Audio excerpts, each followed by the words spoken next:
And after sitting in as a councillor for 12 years, I think it's just a natural evolution that you see how things are run, you get feeling very comfortable there, but you also see the issues that come up in each and every day, and I realize that we've got a number of issues, high taxes and high water rates in the last number of years, and haven't been able to get those addressed at City Hall. So as mayor, I'd have much better opportunity to fix those issues.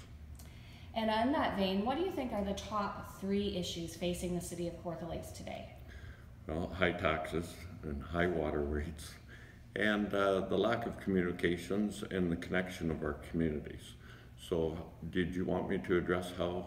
Yes. Yes. So the high taxes, we honestly feel that they should be just tied to the rate of inflation. Any tax increases should be tied to the rate of inflation. And the reason why we say that is we don't see an income issue with the city of Kawartha Lakes, we see a spending issue. And with the high water rates, there's a number of things that we can do to address that.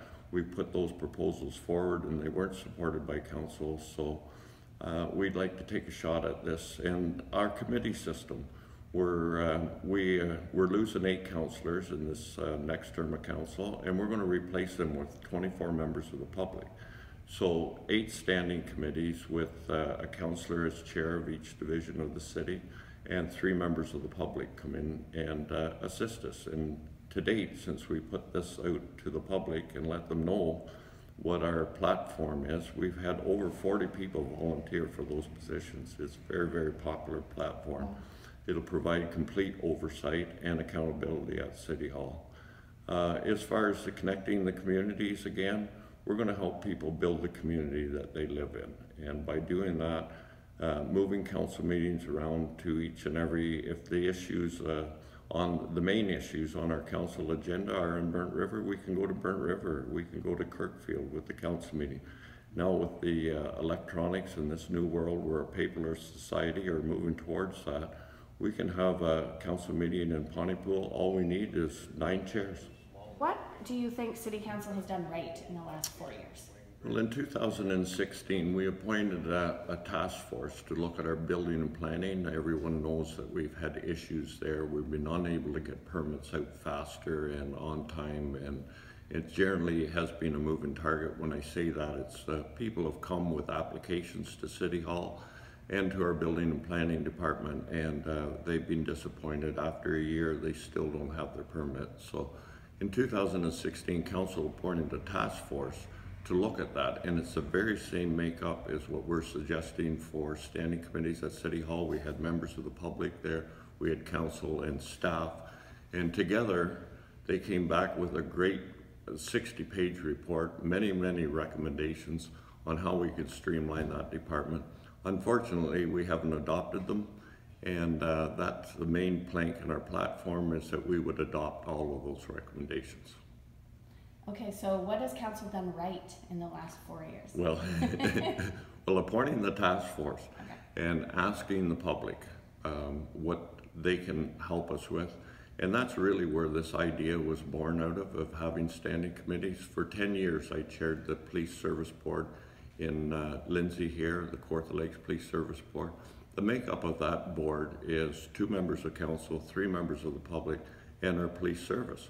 And that works so well that I thought, why wouldn't we take that same template to City Hall? So we got 8 divisions at City Hall, 8 councillors after this election. It seemed like a perfect make. Right. And we did some Facebook polls. I'm not sure if you know them, but with regards to the election. And the first one that we did was on roads. And we asked people if they would prefer better roads or higher taxes. Yeah. And they said better roads. So it was surprising that people are willing to pay more in taxes to have better roads. Yeah. How do you feel about that, and would you increase taxes to improve our roads? Yes, well, here's something that a lot of people don't know, that at the time of amalgamation, we inherited 11 pits and quarries from our old township days. We still own those 11 pits and quarries, and some of them are fabulous. Some of the best aggregates in all of Ontario are right here in the city of Kawartha Lakes. To date, we haven't taken 1 stone out of them. So in our platform, we're saying we'd reopen those pits, and we would cover all of our rural roads with our own aggregates. The only cost to that is crushing and the trucking. And also that makes a terrific base for the rest of the roads, the hardtop roads. We use our own aggregates for those needs. And the other poll that we did was on Walmart. And we asked people if they thought that Walmart should be an election issue, and they said the majority of people that answered our poll said they thought it should be. That's how important Walmart is to the constituents here. What would you do to help bring a Walmart? Well, exactly the same thing as I did in 2016. I made a motion that we provide locations, different locations for Walmart. They've told us that they would like options. They didn't want to be strictly pigeonholed out to the corner of Highway 35 and Coburn Street out in our West End. So location, location, location is so important to business. We said, where would you prefer to be? And we would provide that zoning on wherever they want to be. Our gateway lands was the choice at 7 and 35. And I understand that because there's a tremendous amount of traffic there that gets divvied up. It goes to Fenelon, it goes to Bobcaygeon, it goes into Lindsay, it goes on to Oakwood or Peterborough. So they would like to be there before that traffic breaks up. And I totally understand that. So I made the motion to provide commercial retail zoning in the south that wasn't supported by council because they feel there's a need to pay for the northwest trunk first before we go outside. So if we're going to attract commercial retail, big box stores here, we just have to ask them, where do you want to be, and provide that zoning. Great. Anything else? I was just prepared to answer questions. I honestly believe in the bringing the public in our platform of appointing a councillor to each and every division of the city, 3 members of the public, and of course the mayor will sit on all 8 divisions, and that way we'll have 100% accountability and transparency at City Hall. There wouldn't be 5 cents spent without everybody knowing about it.